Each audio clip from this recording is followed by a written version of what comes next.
Okay, so welcome to the March 23, 2023 meeting of the Tennessee Public Charter School Commission.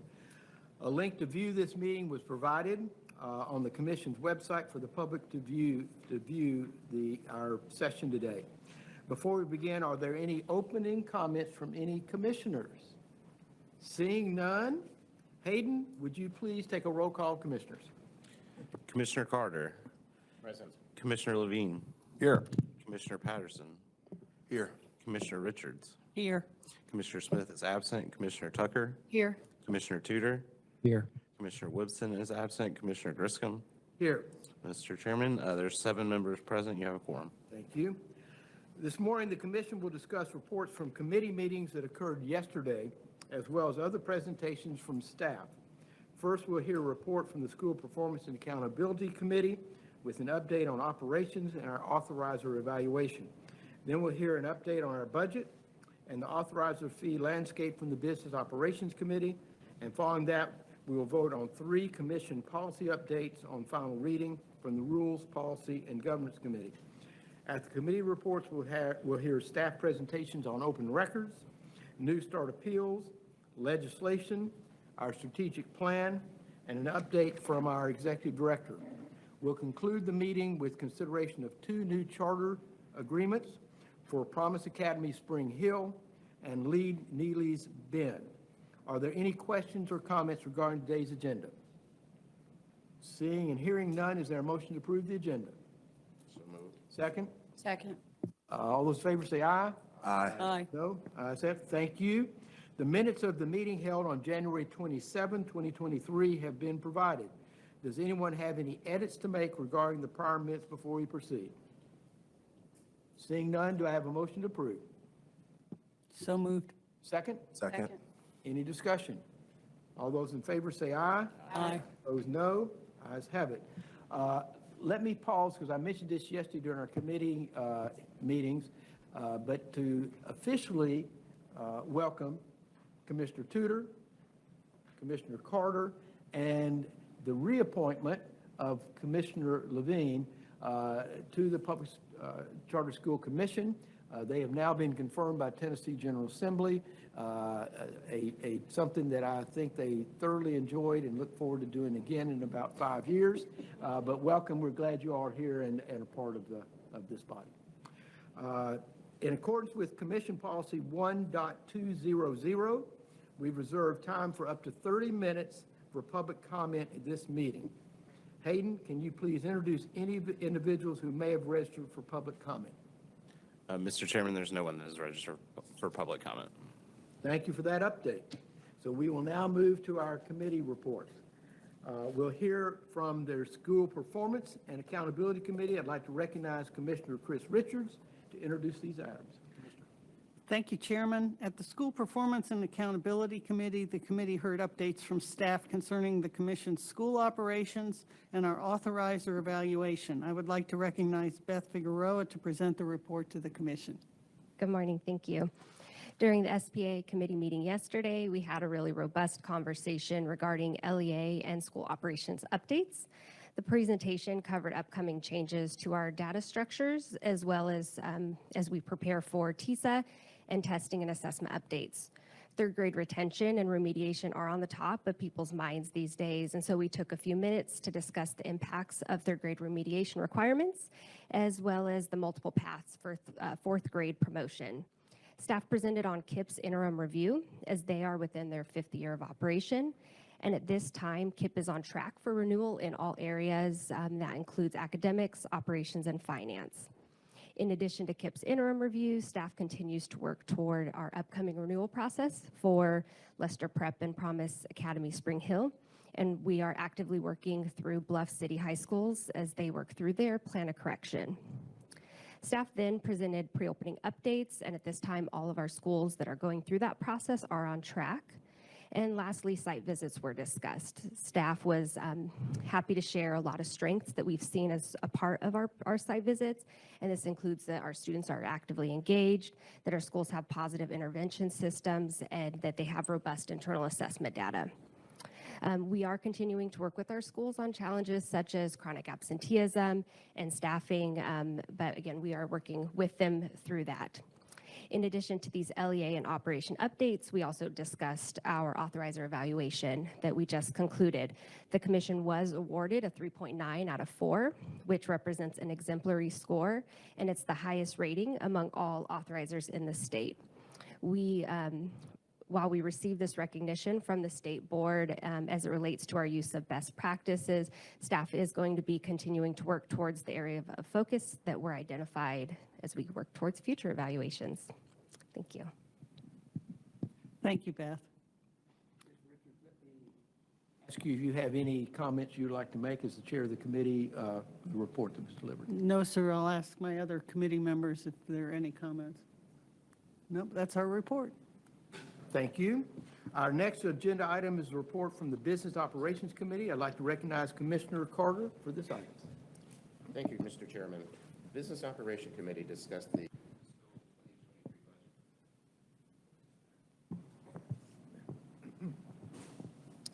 Again, thank you, Mr. Chairman. The Business Operations Committee discussed the fiscal 2023 budget to actuals, an update to the fiscal 2024 budget, and a presentation on the authorizers fee landscape. I would like to recognize Melanie Harrell to provide these budget updates for the commissioners. Thank you, Commissioner Carter. Yesterday, we discussed our current budget to actuals for the year. We are currently under budget across all categories. While there have been some minor adjustments to our revenue assumptions, we are still on track to meet our reversion goals and well aligned with our original intent in the budget. Also keeping in mind, again, the goal that we have from the legislature of being fully sustainable on our authorizer fee. We also discussed some information for FY24. Our request to add 3 staff positions was included in the governor's proposed budget. 2 of those positions would support our LEA operations as we scale, and 1 would support our authorizing work. So we are excited to see in the next couple of weeks if that budget is funded and if ultimately we receive those positions. We also discussed some information about TISA projections, including what we've received so far from the department and what information is still outstanding, with the hope that we'll be able to provide a larger update to the committee at our July meeting, as well as an amended budget for review and consideration. We also discussed the authorizer fee landscape, including reviewing what an authorizer fee is, the purpose, an overview of what other states and authorizers are assessing as an authorizer fee, as well as provided some context on the history of the authorizer fee in Tennessee and the fact that this is a relatively new sort of idea across the state. We also highlighted some of the other revenue streams that other authorizers may assess fees on or generate revenue from, which we currently do not. With that, I'm happy to take any questions from the committee. Thank you, Melanie. I'd like to thank the Business Operations Committee for working with the staff for the oversight of the committee's budget. Are there any additional questions for Melanie before we move on to our next agenda item? Mr. Chair. Thank you. Next item on our agenda is a report from the Rules, Policy, and Governance Committee. Commissioner Patterson, I'd like to recognize you to provide the report from yesterday's meeting. Thank you, Chairman. The committee discussed and voted on commission policies 1.100, 1.300, and 3.600. I'd like to recognize our General Counsel, Ashley Thomas, to present the report to the full commission. Thank you, Commissioner. Yesterday, the Rules, Policy, and Governance Committee had a very efficient meeting where we voted on updates to policies 1.1 and 1.3 between first and final, just updating some of the disclosures in the conflict of interest statement, and also recognizing that there were no changes between first and final on policy 3.600, which all 3 are now ready for a final vote. Thank you. Commissioner Patterson, is there any additional comment you want to make before I ask for a motion? No other comment. Thank you, Mr. Chairman. You're welcome. We're now ready for a vote on proposed changes to commission policies 1.100, 1.300, and 3.600. Do we have a motion to approve these policies on final reading? So moved. Do I have a second? Second. Have any other discussion? All those in favor, please say aye. Aye. Opposed, no. Ayes have it. Thank you very much, Commissioner Patterson, and the work from your committee and from staff. Our next item on the agenda is a presentation on open meetings, open records, and conflict of interest. I'd like to again recognize our General Counsel, Ashley Thomas, for her presentation. Ashley? Thank you, Chairman. So this first presentation is our annual refresher on open records, the Public Meetings Act, and the Commission's conflict of interest. Starting with the Open Records Act, I just want to give a gentle reminder that unless there's an indicated exception, all commission documents and communication are considered open. This includes our agendas, any disclosures, as well as any emails, professional text messages, any communication regarding commission business. So commissioners and staff are encouraged to communicate commission business via official state accounts. This just streamlines where our documents are housed, and it protects your personal information. Looking at the Public Meetings Act, commission meetings are conducted in accordance with this act through proper notice, posting of our agendas, and the availability of public participation. Any action that is taken at a meeting that fails to adhere to these requirements nullifies that action. I also want to remind everyone that communication between commissioners about commission business would be statutorily considered a meeting and would have to comply with the act that I just went over. The points on this particular slide highlight efforts that can be taken to avoid unnoticed public meetings. And where possible, we want to try to avoid even the appearance of impropriety. Moving on to conflict of interest, I want to remind us all of our conflict of interest policies. The direct conflicts of interest, of course, are prohibited. But I think the bigger point of consideration are what would be considered indirect conflicts of interest. And while these perceived conflicts don't prevent a commission member or a staff member from participating in commission business, it is important for them to be publicly acknowledged to ensure our transparency as an agency and as a commission. And we've included the newly adopted version of the conflict of interest for each of the commissioners to complete. If you don't have particular disclosures, if you can just mark it NA for any records requests we receive, it kind of quells any follow-up questions on particular disclosures. And so we will maintain those as a part of the commission's record. So if there are any other questions, I'm happy to take them at this time. Do any commissioners have questions or comments on this presentation? Seeing none, yes.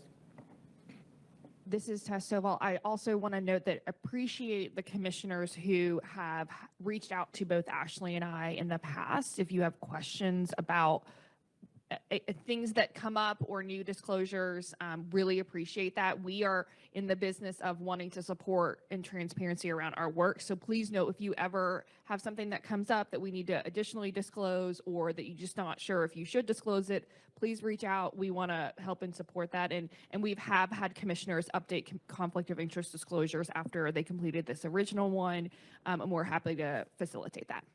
Mr. Chair, just a really quick. Commissioner Levine, yes. This is Alan Levine.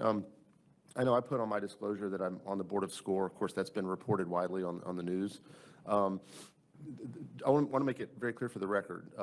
Number one, I'm not in any way, shape, or form involved in any decisions at SCORE related to grants they give out to organizations. I'm not even aware of it until it's ultimately reported up to us. Number two, I'm not compensated by the board of SCORE, and I have no financial interest in SCORE. It's purely voluntary because of my commitment to trying to enhance education in Tennessee. Nevertheless, I've reported that I am a member of the board of SCORE, but I just want to make sure the record's pretty clear about the separation between my fiduciary responsibility here and my responsibility as a board member of SCORE. Commissioner Levine, thank you for those comments. I think since we have been through one cycle now of looking at applicants, that maybe it'll be a little bit different the second time through, not sure. But I do think there was additional, what I'll say, scrutiny of looking at us as commissioners, since that really was the first time that we were doing what we were all selected to do. And that is to review applicants that came to us after going through an LEA and then deciding whether we agreed with the recommendation or not. And I think having done that, and I want to thank all the commissioners who were part of that and those who are new, you're getting ready to have the opportunity. It is a growing experience, but it makes a difference. And I would hope that part of what occurred last year, is not necessarily repeated, but if it is, so be it. Because I think at the end of the day, we can all look at each other, look at the public, look at those who appoint and approve us and say, we've done the job you asked us to do. So I just want to make that comment after what you said. Thank you. Commissioner Richards. Mr. Chairman, I am going to join Commissioner Levine's comments in their entirety, as I am also on the scoreboard and disclose that in my filing. Thank you. Well, and can I add one more thing? I'm sorry. I don't Commissioner wanna Levine, belabor it, yes. but I think it's important for the record. All of this has been very public and very forthright. And I just went through the legislative process. Everyone knew, and the legislature apparently didn't think it was a conflict. So, but that notwithstanding, I've nevertheless reported it and certainly have made it very clear that I have absolutely no financial interest in any of the organizations, no involvement with any charter organization or anything else. So just want to be very clear about that. Thank you. Thank you much. So we're now going to have a refresher on the New Start appeal process from the Director of Authorizing, Beth Figueroa, and General Counsel Ashley Thomas. For some of this refresher, for our new ones, I think you will enjoy what you're about to hear. Beth. Thank you, Chair Griscom. And this last conversation really led us really beautifully into our conversation today about the New Start Charter School Appeal Overview. And so now we completed our last New Start appeal cycle in October of last year. And since that time, we've really had a lot of time to reflect internally. We've received feedback from our districts, from our sponsors that went through the process, and our review committee members. And so what we're here to talk about today is some of the changes or updates and adjustments that we've made in order to really prepare us to go into the New Start appeal process ready with very clear, consistent, transparent processes in place that everybody is on the same page as we start that. So while this is going to be a high-level overview meant to just start our conversation, we are going to be coming back in July to provide additional information because things will continue to change and evolve over the next few months. So to begin, I want to just ground our discussion in quality authorizing standards. And so specifically, there are authorizing standards that specifically relate to New Start charter applications. And so the state board does say that a quality authorizer does grant charter agreements to applicants that have demonstrated competence and the capacity to succeed in all aspects of their model. Next, a quality authorizer evaluates each application through a thorough review process, that we conduct our capacity interview, and that we do our appropriate due diligence. And lastly, a quality authorizer engages a competent team of internal and external evaluators with relevant expertise to evaluate each of our applications. So at this time, we have 20 active applications across 8 different counties in the state. And these applications that are represented on your slide reflect new schools that have never filed an application within the state. We have some returning applications and sponsors. And then something unique this year is that we have some ASD transfer schools. So if we look at Memphis-Shelby County, for example, 5 out of 10 of their applications actually represent ASD transfer schools. And so we'll be talking a lot more specifically about what that will mean in July. But as you can imagine, these are schools that are pre-existing. They're in their 9th year of operations. And so there's going to be some unique nuances as we look at these types of applications, should they come to us on appeal. So if any of these sponsors' initial applications are denied, then they have the opportunity to submit an amended application. And it's only if their amended application, both their initial and amended application are denied by their local Board of Education, that they have the opportunity to appeal that decision to the Charter Commission.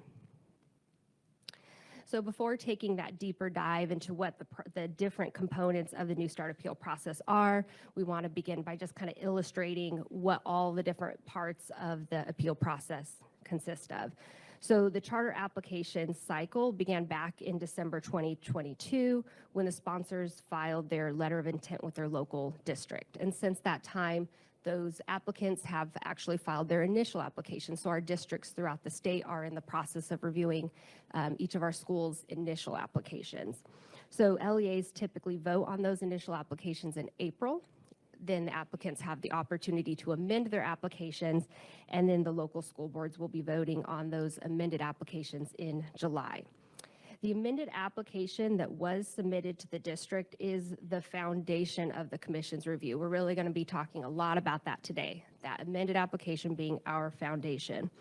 So upon receipt of each appeal, our staff, we diligently work to collect information both from the sponsor as well as from the LEA, and that's what goes into building out our record. The amended application and budget, once we receive it, is provided to our review committee, and our review committee is responsible for conducting the de novo review of the application, and they also conduct that capacity interview with the applicant. Lastly, commission staff conducts a public hearing, and we accept public comments during that time. The information that's gathered throughout this process is what becomes the record, and that's what our executive director uses as she prepares her findings and recommendation report. This appeals process, it's conducted within a maximum of 75 days. And I will add that we are going to be meeting with potential sponsors and LEAs over the next few months, so that way we can talk about what we're talking about today with them and make sure that we're all on the same page, that everybody understands the process, the expectations ahead of even beginning the potential appeal process. So I'll now go into kind of the more logistical weeds of how we go about compiling the information. So our information that we gather comes directly from our LEAs as well as from the sponsor. And again, that is our basis of the record, with the amended application being our foundation. So information that is obtained from the appellant is specified within our commission policy, and it includes everything from the initial and amended application. It will include a timeline, copies of letters that they've received from the local Board of Education that state the reason for denial, and the sponsor is provided with the opportunity to submit a brief 3-page statement. And within that letter, they provide us an explanation of why they believe that the LEA's denial of the application was contrary to the best interest of the students, the LEA, or the community. And just to reiterate here, the commission is using that amended application as the foundation of our de novo review. The records from the LEA include a list of individuals that reviewed the application, copies of minutes, presentation materials, scoring rubrics, and any information that they provided to their board as they made their decisions. And they also do provide a copy of those letters similar to the applicant. Ashley is going to provide a lot greater context of the record later in today's presentation, but as we work to protect the de novo nature of our review, any additional information that we may request as a part of our appeal process is communicated with both the LEA as well as the appellant. In accordance with Commission Policy 2.100, Application Review, the Commission is required to assemble a review committee to review each of our New Start applications that we receive on appeal.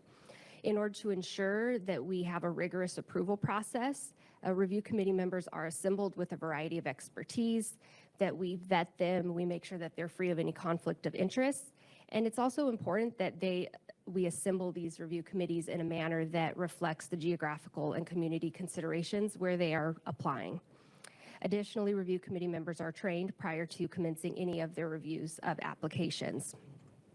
Upon completion of their initial review, the review committee we conduct a virtual capacity interview. It's 90 minutes in length, and that's with the sponsor, and that provides us with a meaningful opportunity to ask the sponsor clarifying questions prior to coming to our consensus.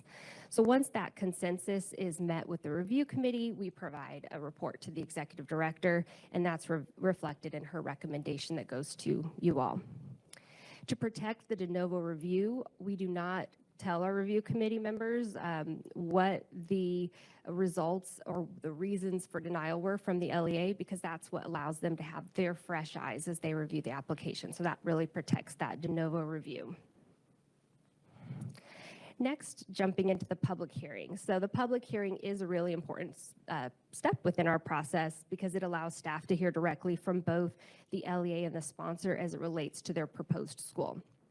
And so the public hearing provides staff with an opportunity to hear directly from the district regarding their decision-making process, and it helps us understand why they denied that initial or their amended application.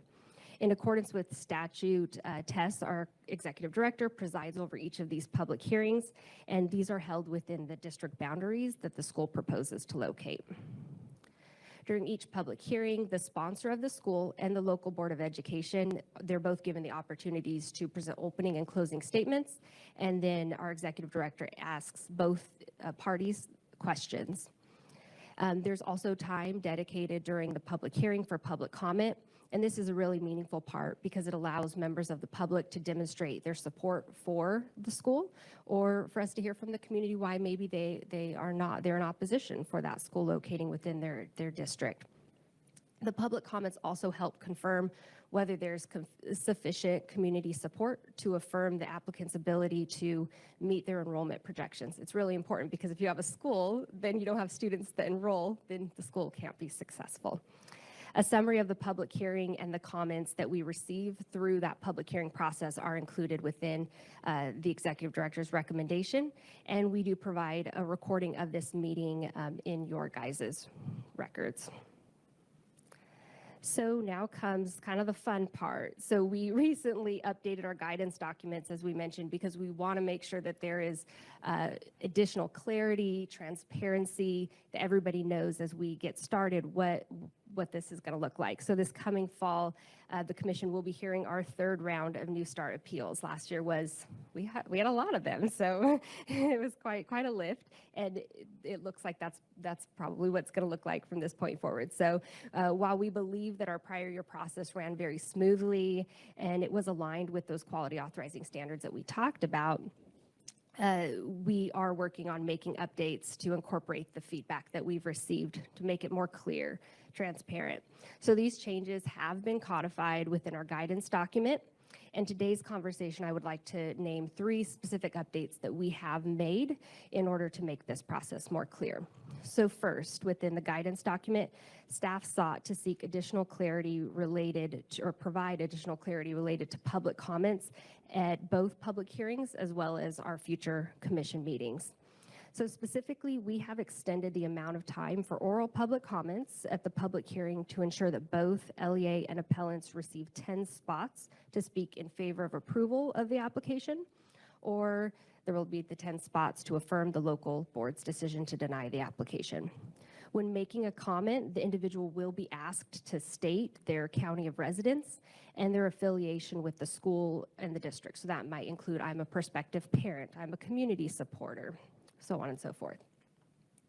The slots that remain unfilled or become available due to an individual not showing up for these in-person comments cannot be transferred. So that was something that last time people would make those requests. We just want to make it clear. They can't transfer those unfilled spots. This is going to ensure that we can consistently apply this throughout each of our public hearings. The commission will continue to allow unlimited written public comments for the period of time after each public hearing. However, I will note here that as they go within that portal to submit their written public comments, that they would need to state whether they are in support of the application or support within the district's decision. Further, we have added clarity that it is not appropriate to provide additional information in the public comment that was not included within the record at the time of the district's decision on that amended application. We've mentioned that that amended application is the foundation of this review, and so this submission of additional information could not be corroborated by the commission if it were provided at the time of public comment. Additional clarifying language was also provided surrounding public comment at the meeting that the commissioners will act on the application itself.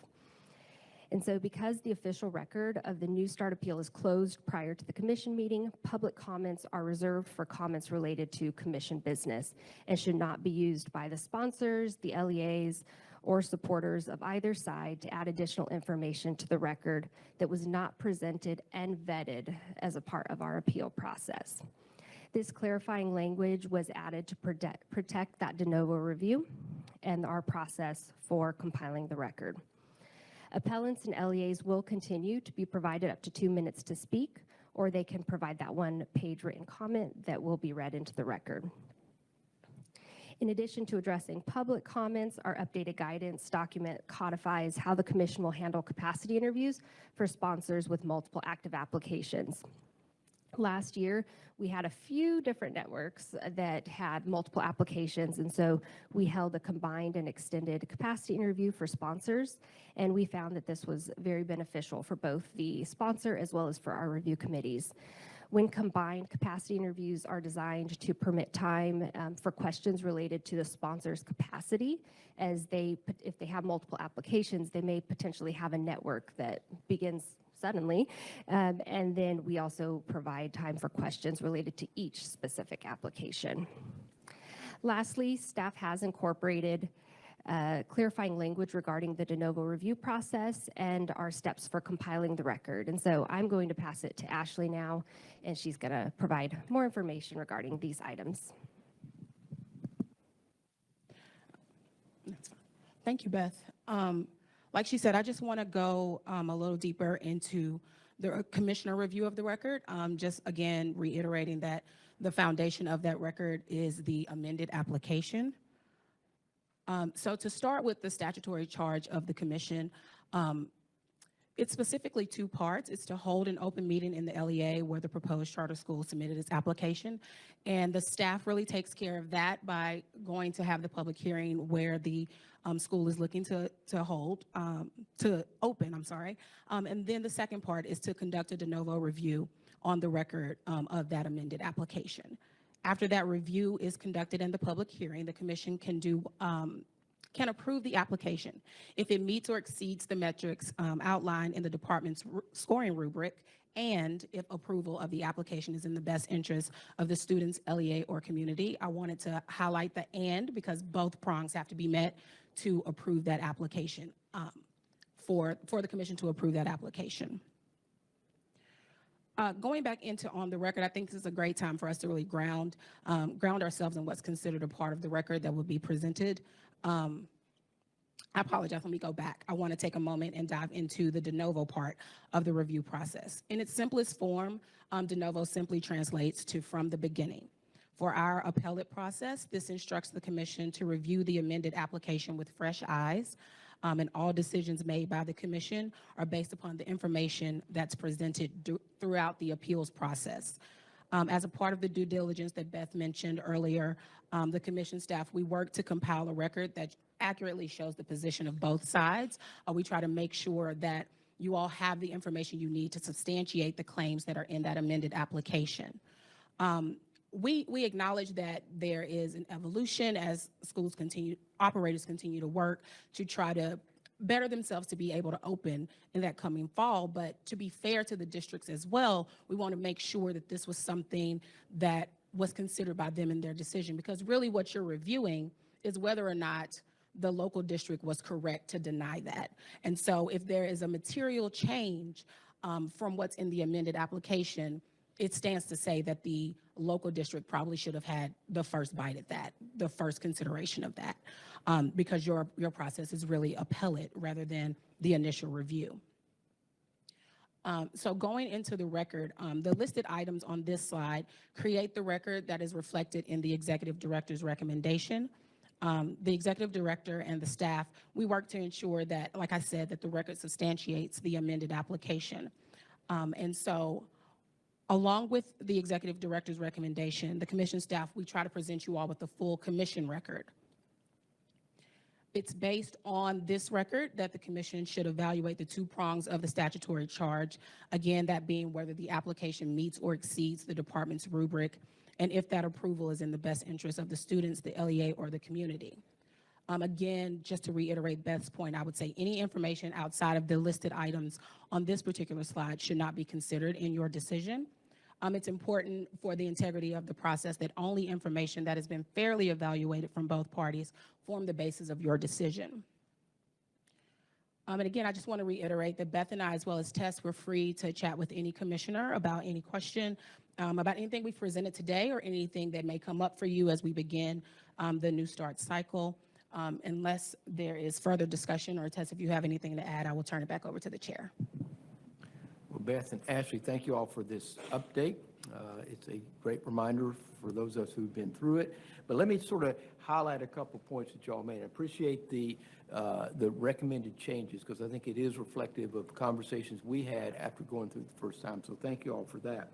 For all commissioners, if you have the opportunity to go to public hearings that are held, it is well worth doing that. I went to several during the last cycle, was glad I was there. For example, I learned a piece of information with one group that sort of got lost because there was a lot of noise going on about a certain set of schools and things like that. But this involved an actual outreach to homeschoolers. And it's been interesting to watch the session of the legislature where that issue has started to come up.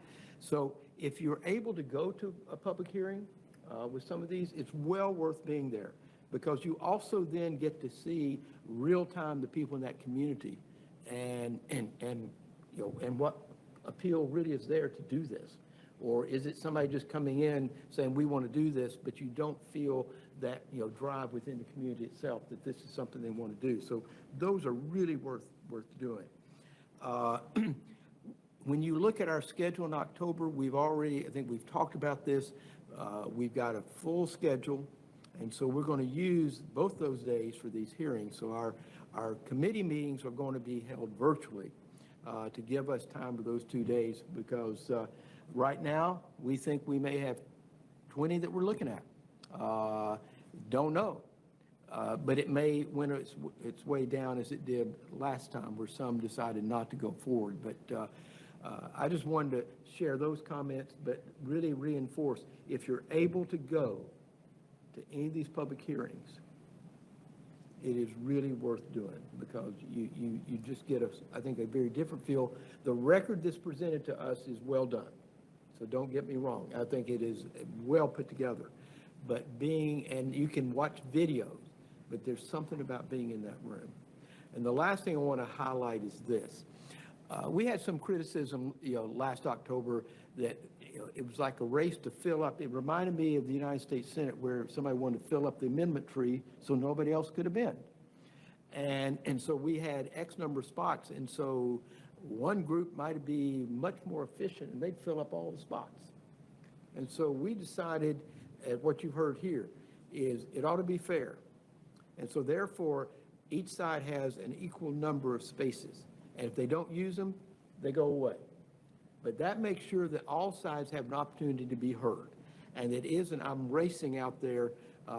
Again, we had one group that had applied that really used the public hearing to turn out their people, and then said, well, we can't do it in October because most of our parents are on some kind of a break or something like this, so they can't come. But we just wanted to make sure that when you look at this, as fair as we can be, that the process is designed that way. So I just wanted to make those comments. Thank you all for the work you've done as we get prepared. Commissioner Tucker.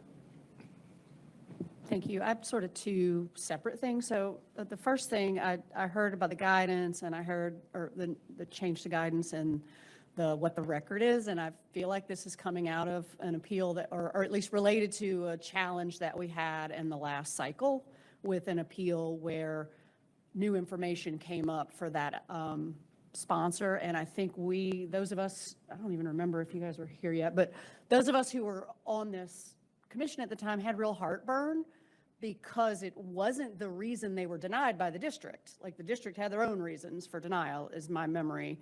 And it was an improvement in their circumstance, and they were able to do it through the public comment. And I think at the end of the day, we as commissioners, and I think even with this guidance, we have the ability to do this, decided that there was enough of an opening from, I just want to make sure, I'm all for process, but I want to make sure that what we're not doing in a desire to make the system very fair, which I appreciate, is be forced to deny a school opening that because, 2 days after a deadline, they got funding that they didn't have before, that happened after that. And so I just want to make sure that I'm just pointing out that I think that's where a lot of this is coming from. But I also think there is some gray area, and I think that was a really gray area. And I mean, that school's opening, right, in the fall, and I think it's going to be an amazing school. And I'm glad I voted the way I did. And I think if the school had heard this guidance and didn't present us with some of that information, I don't know what our vote would have been. So I just wanted to point that out. So I think, yes, we did hear a school, Tennessee Nature Academy, where this was very applicable, but I will also say this applies to multiple applications. So I want to be very clear. And also, having done this for ever, this comes up every single cycle. And so couple of things that we want to front load, and we are having conversation, doing webinars with both applicants and districts in the coming weeks to say, number one, if additional information is if an applicant has improvements in their application as a part of the amended application or after that's submitted, let's say they sign a lease, that we want to see applicants trying to communicate that to the district so that they can consider that in their amended application or funding, et cetera. And if we receive additional information via our process, either in the statement or the public hearing, that we have codified in our guidance, that we will go back to the district, notify them, and to a certain extent, ask them to let us know, did you have this information? How may you have considered this information? I think the challenge that we have seen sometimes, particularly in public comments, is that it is very hard for us to corroborate when we get public comments with material information and a little bit of, well, we didn't hear that. It's hard for us to acknowledge. So we want to say, number one, applicants and districts, please communicate throughout the process. Please, everyone needs to do the best that they can when they're voting on that amended application. And then if we receive additional information on both sides, we will be communicating that to either party and ask for some level of a response so that we know either, yes, this was considered, it was not considered, et cetera, so that we can then present you all the best record that we can. Mr. Tucker. Didn't want to just keep going without, I don't know what the rules are there, but, okay, and there, we still have in the law the 30 days, like, they can make up if we approve them. Like, that's what happened with Nashville Classical. So at least you have that, and if the district knows because you're communicating with them, that's great. So the other thing unrelated to that I just wanted to point out, because in my day job, I do this work at a national level, I just wanted to kind of give context. Some of you have this, some of you don't. I just think it's helpful that the rubric we use is the same rubric that the state requires the initial authorizer to use. And it is not what many states do, and I just think it's really important. I was in a Zoom call with a member of Congress about charter school program changes, and they were recognizing that Tennessee has a really rigorous application rubric. And one of their issues is also students with disabilities. And so they were pointing out that our rubric requires a plan for serving special populations. And I just want to make sure it's clear. That's not normal. It's a NACSA best practice, but not every state does that. Many states don't require that. And so they were highlighting, oh, your home state does this. Their home state, Maryland, also does. But I just want to make sure you guys know that, like, we are starting from a really strong foundation. And when a district denies using that and they're following it without politics and with fidelity, then I do think our burden is high to be able to overturn that. And I think it is important to point that out. But I just thought it was kind of cool to be in that call and have that Congress member point out that we also have a great, a high bar. Commissioner Richards. Thank you. I want to commend the staff for their work in clarifying through this guidance the requirements that the applicants need to meet as we go through the appellate review. I think it is imperative that everyone involved in this process understands clearly that we're not going to let either side play hide 'em, that both sides need to communicate as early in the process as possible, and that should someone be so foolish as to decide they want to play hide 'em, it will not benefit them because we're going to turn around and let the other side have access to that very same information. So I really commend you on that. I do think it also clarifies, and this goes to Commissioner Tucker's statement, the importance of these applicants, particularly those that that have operations in other states, meeting the requirements of the Tennessee rubric. We've had some folks who want to sort of jerry-rig from the fact they're operating somewhere else into their capacity and qualifications to operate here, and I think your comments are well said.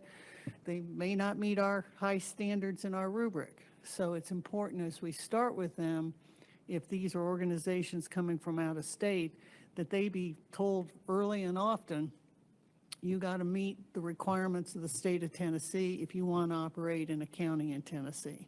I think that's fair because our local districts understand that that's the requirements that they're supposed to meet. They make their decision based on those requirements. And if they say no because they haven't met some part of those requirements, they need to have some assurance that we understand and we're going to see what's the right way to handle a particular application. Just last thing, we will go through it and I expect great improvement this year. And I think hopefully everyone can feel more comfortable with it as we go through the process.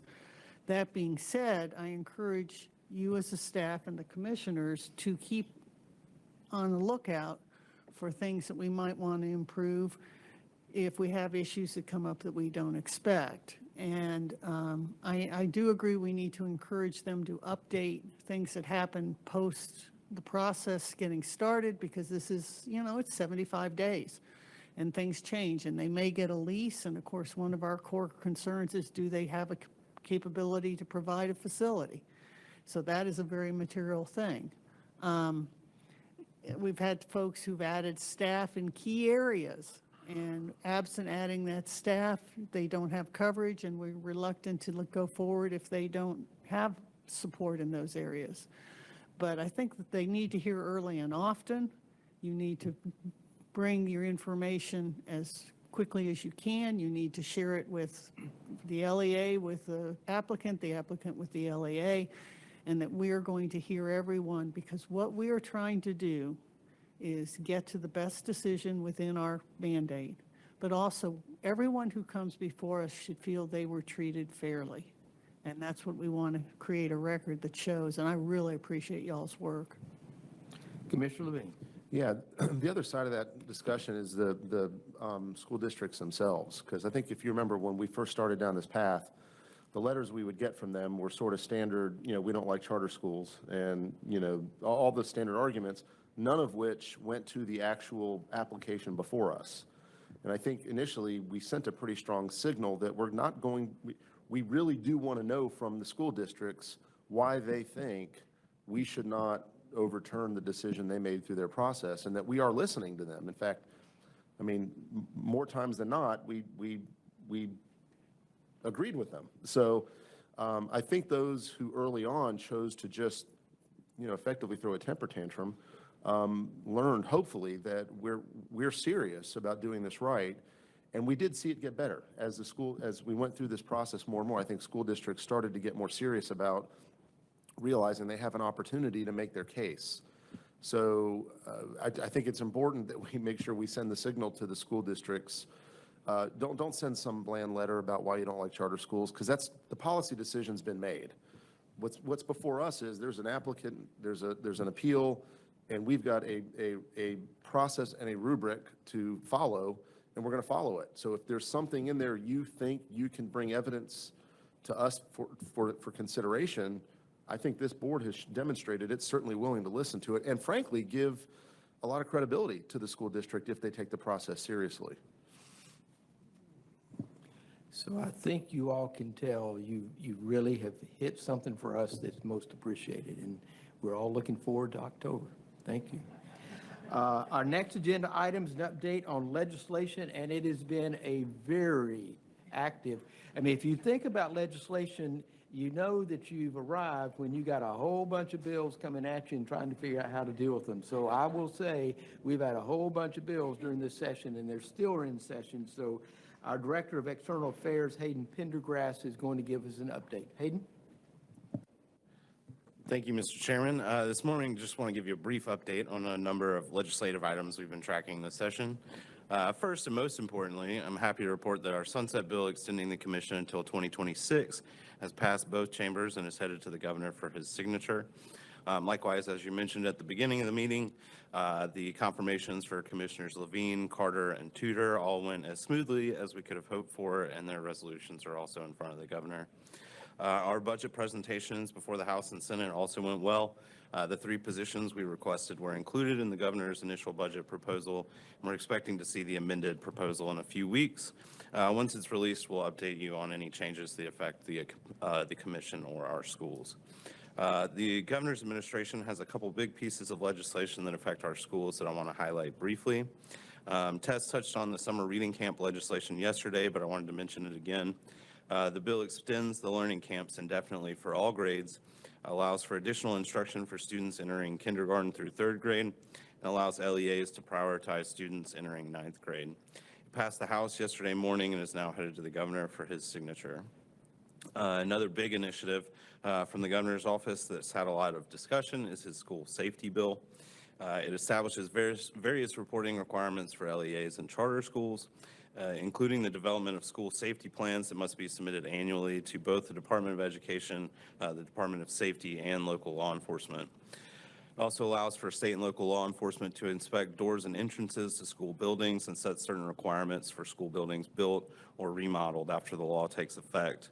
If a school door is found unlocked 2 or more times during the school year, there are several corrective actions required, and even allows the Department of Education to withhold TISA funds for violations that escalate per violation. The bill is still working its way through both chambers. It has passed the full Education Committee in the House and is scheduled to be heard in Government Operations next week. It would then also have to go to the Finance Committee. In the Senate, it will be heard by the Education Committee next week and then head to the Finance Committee if it passes. We also briefly discussed the 3rd grade retention legislation yesterday, and I wanted to add some additional context for you.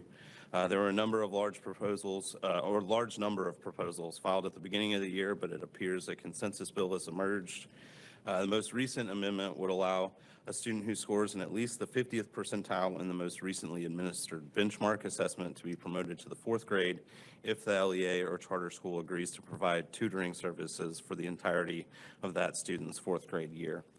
It also allows for school administrators to file retention appeals to the department with the consent of the student's parents or guardian. There's funding provided in the bill for the department to procure these online tutoring services. The bill has passed both the House and Senate Education Committees. In the House, it's headed to Government Operations, but has not been scheduled yet. It will then also have to go to the Finance Committee. It has been referred to the Senate Finance Committee, but has not been scheduled for a hearing yet. In closing, I just wanted to briefly mention there were several bills filed this year that would have created direct application paths to the Commission for various types of charter schools. As of this week, it appears that those bills are dead for this year.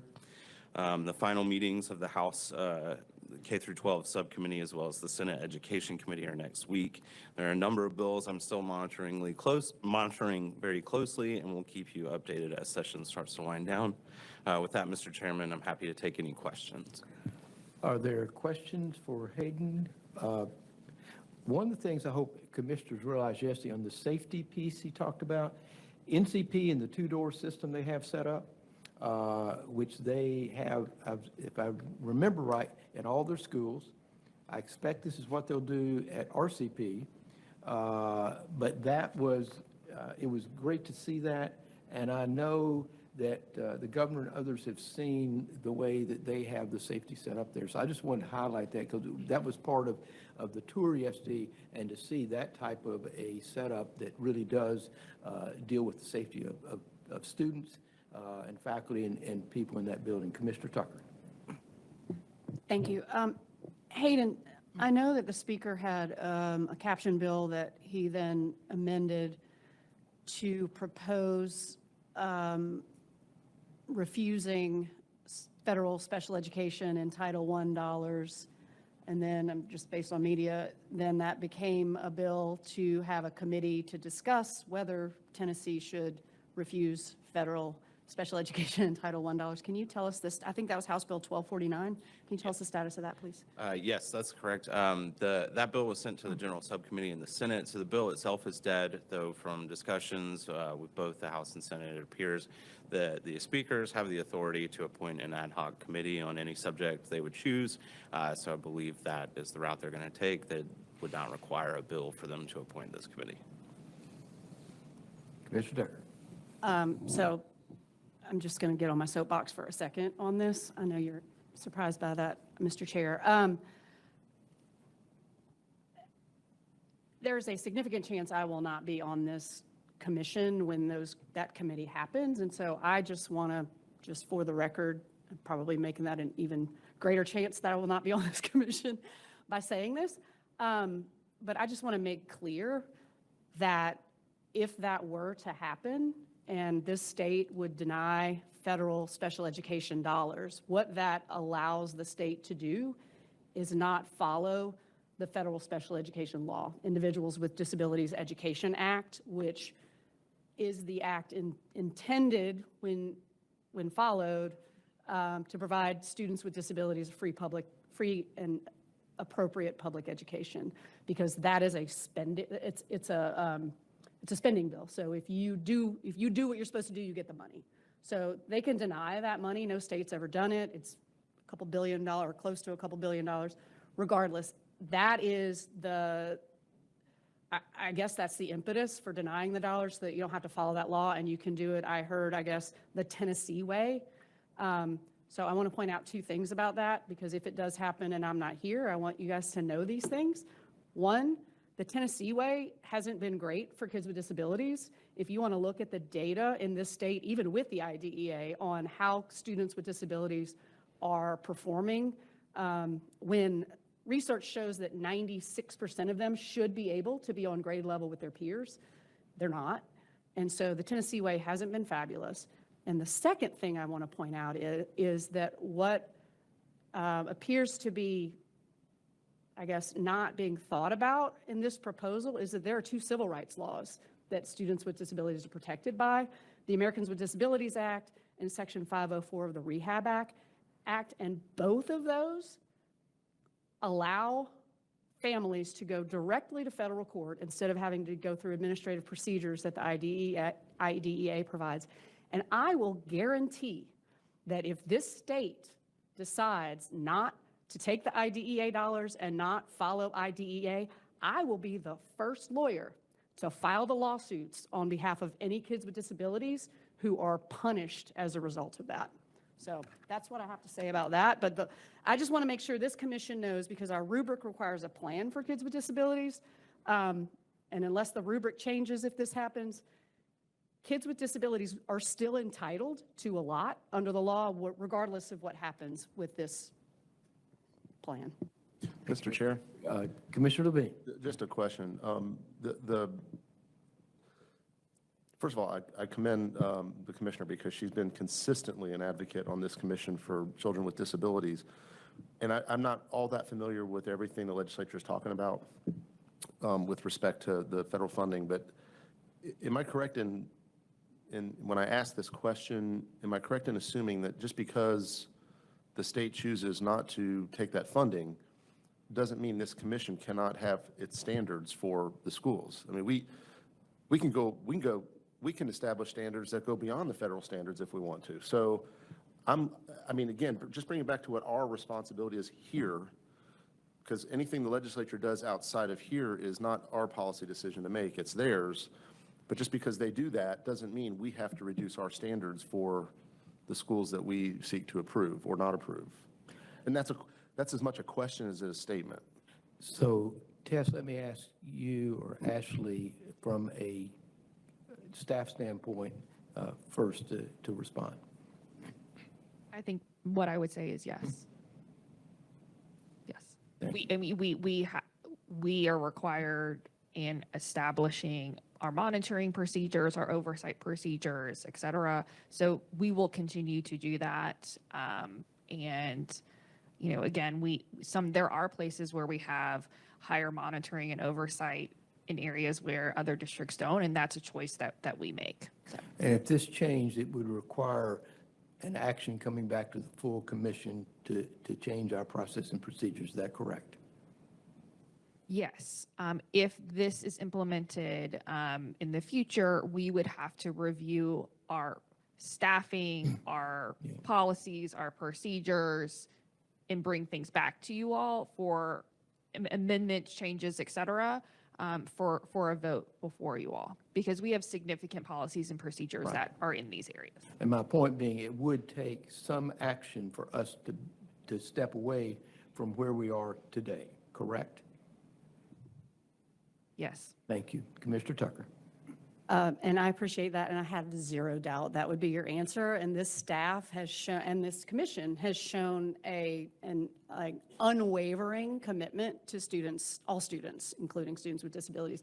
The difference would be the two big differences. One, the federal dollars that we have an office that sends those dollars to our schools wouldn't get those dollars to support the education of students with disabilities.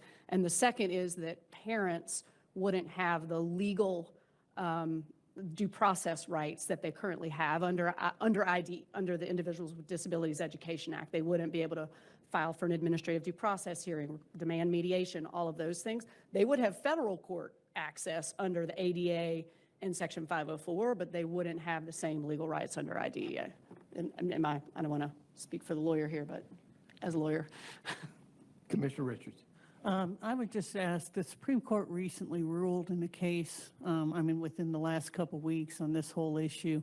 And before our July meeting, could you, as our general counsel, Ms. Thomas, look into that? And also, leaving aside this policy issue, I want to be certain that we're in compliance with the Supreme Court's guidance in this area. And I noticed from our review, we had an instance where there was a complaint about compliance with an IDEA. Our staff and the school immediately responded. It appears it's been appropriately addressed. That makes me feel comfortable that we have in place the appropriate process. But if you could just, if it's okay with the chairman, give us an update in July to make sure we are in compliance, and we'll see what happens on this policy thing.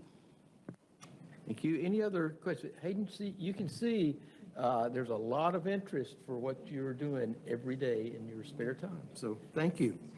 Chair. Next up, we're going to have. Chair, can I just say Oh, one? I'm sorry, I'm going to yes. publicly just thank Hayden, Yes. because when Chase left us, Yep. you and I had a conversation, and we said we got to find the right person to join this beautiful, fun adventure. And I just want to thank him. I think he came on board the week session started, and I said, go forth and conquer, Hayden. Let me know what you need. And he really has stepped up to the plate. We've had a lot going on this session. We still have much to come. And I just want to thank him for all of his hard work. I would agree. Thank you very much for saying that. Next, we have an update on our strategic plan from Special Assistant Executive Director Drejon Cummings. Drejon, you're recognized, and I guess you own this now that Chase is no longer with us. Is that fair? It's all mine. It's all mine. Thank you, Chairman. So I'm really pleased to be able to share today that we are on track with all of our strategic priorities. The team has made significant progress with our strategic plan, and I'm really proud to share that with you all. For this meeting, a detailed report was provided in your online materials, which outlines the work that we've completed since our January meeting. And this kind of details everything that we've done to keep ourselves on track. So looking forward to the next few months, we'll continue to track our progress and goals and discuss any roadblocks or barriers that we have, and be sure to share that with you at our quarterly meetings. We plan to have a staff retreat in May, which we're really excited about. And at that meeting, we'll spend part of our time reviewing the first year's benchmarks and progress. And we'll also take some time to discuss our year 2 benchmarks. We'll update those this summer, so we'll talk about that at our staff retreat. Once we have those updated benchmarks, we plan to share with commissioners for review and discussion, and that'll be before you in July. And with that, I'll take any questions from commissioners. Thank you. Any questions for Joy John?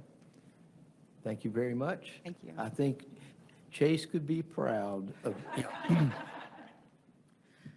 All right, Tess, next is your report to us, so let me turn the program over to you, please.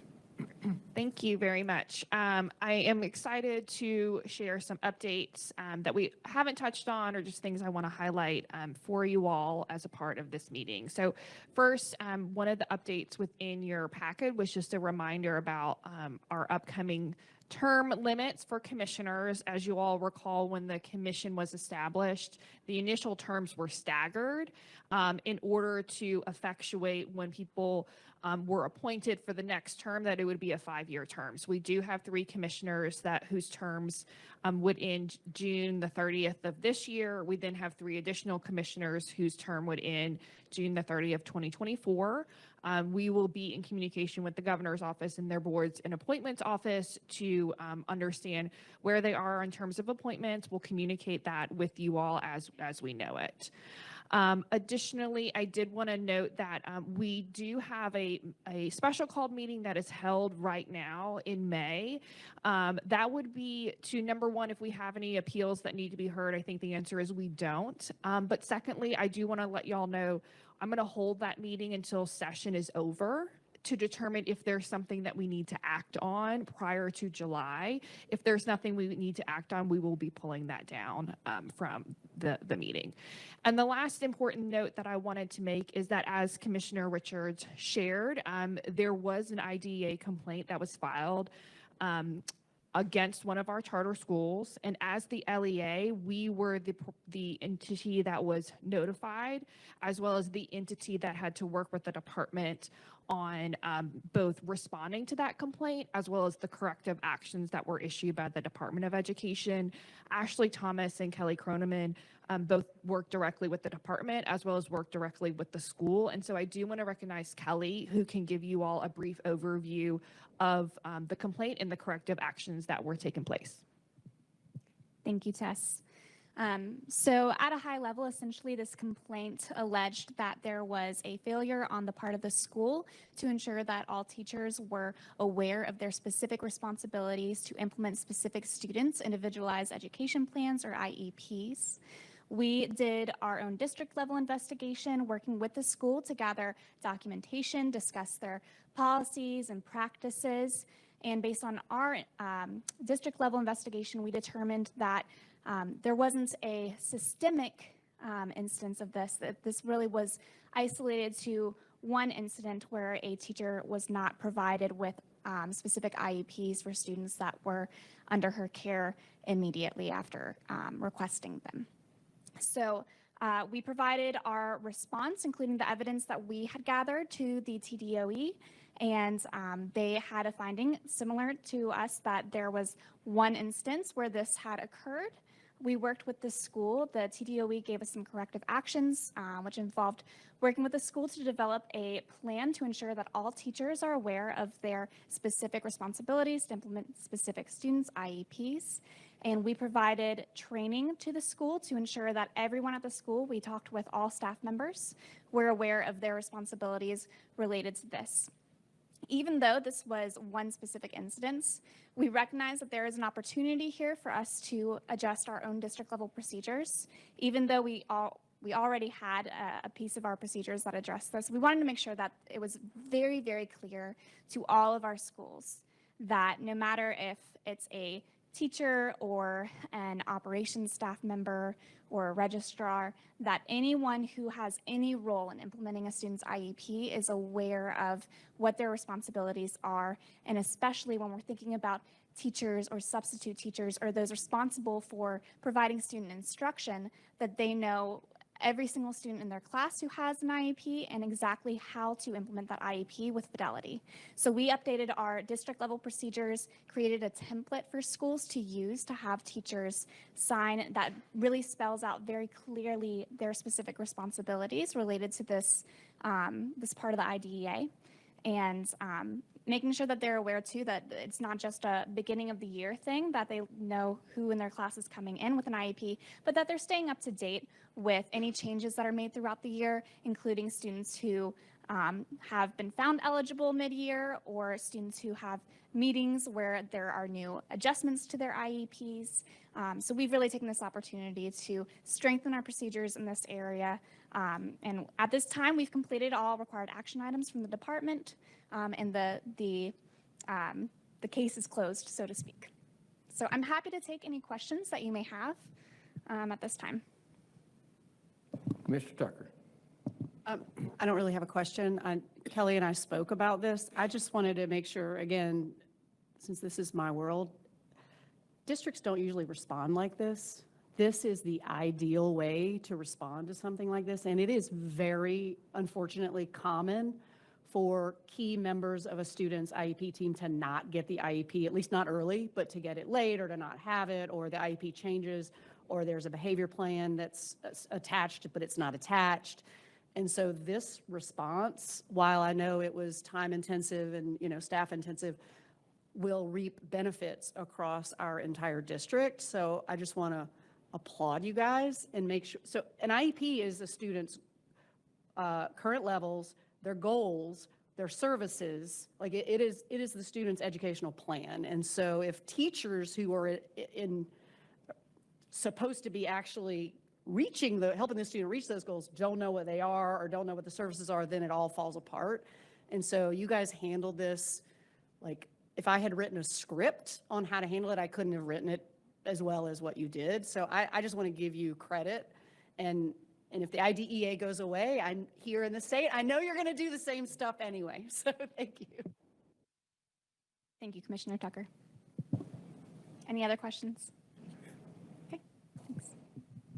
Thank you, Kelly. And I would just say this reiterates what we know is that we service the school district and the authorizer, and there are responsibilities that we have directly from the state that we have to work with our schools on. And I know Melanie and the team around just general federal programs implementation, this is something that we are planning to bring to our operators in April to really talk about. This is a most recent interaction, and this is why we have to do some of the oversight and monitoring because we are responsible as the LEA. And with that, I'm happy to take any questions. Thank you, Tess. I think we're ready to move to our final item on the agenda today, which is a presentation on the new charter agreements for Promise Academy Spring Hill and Lead Neely's Bend from Ashley Thomas. Ashley, you're recognized for the presentation. Thank you, Chairman. At our January meeting, the commission did approve 2 applications that were submitted by schools transitioning out of the ASD. So for approval today are charter agreements for Lead Neely's Bend out of Davidson County and Promise Academy Spring Hill out of Shelby County. Statutorily, these charter agreements would be for the remaining time of their initial terms. And so the agreements and proposed waivers were provided to the commission for review prior to this meeting. And I just want to highlight a couple of terms prior to the vote. For Lead Neely's Bend, it's located in the Hunters Lane neighborhood of Davidson County. They currently are serving grades 5 through 8. And this charter agreement would be for the final 2 years of the school's initial term. And then Promise Academy Spring Hill is located in the Raleigh-Fraser neighborhood of Shelby County. They are in their final year of their agreement, and they have been working with the authorizing team to complete the renewal process. I'll stop here for any questions. Otherwise, Chair Griscom, I believe these agreements are ready for a vote. Any commissioner have any questions or comments? Seeing none, I will entertain a motion to approve the 2 new charter agreements. Do I have a second? Any discussion? Hayden, call the roll, please. Commissioner Carter? Yes. Commissioner Levine? Yes. Commissioner Richards? Yes. Commissioner Tucker? Yes. Commissioner Tudor? Yes. Commissioner Griscom? Yes. Mr. Chair, you have 6 ayes. Thank you. All right. I want to thank all commissioners for attendance today and participation in this quarterly meeting of the Tennessee Charter Public School Commission. I'll get that right at some point. There's a lot of words there. The more important part will be charter schools and they're public. So, thank you, Mike.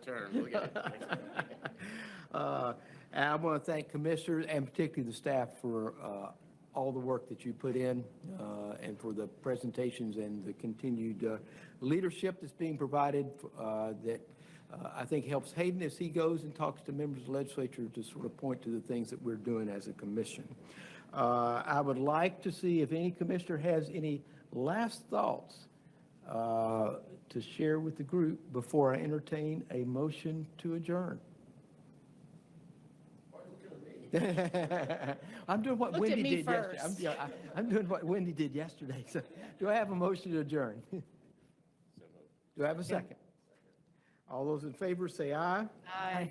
All opposed, noes. Thank you. Our next meeting is July 28, 2023. Everybody stay safe and stay weather alert. Thank you.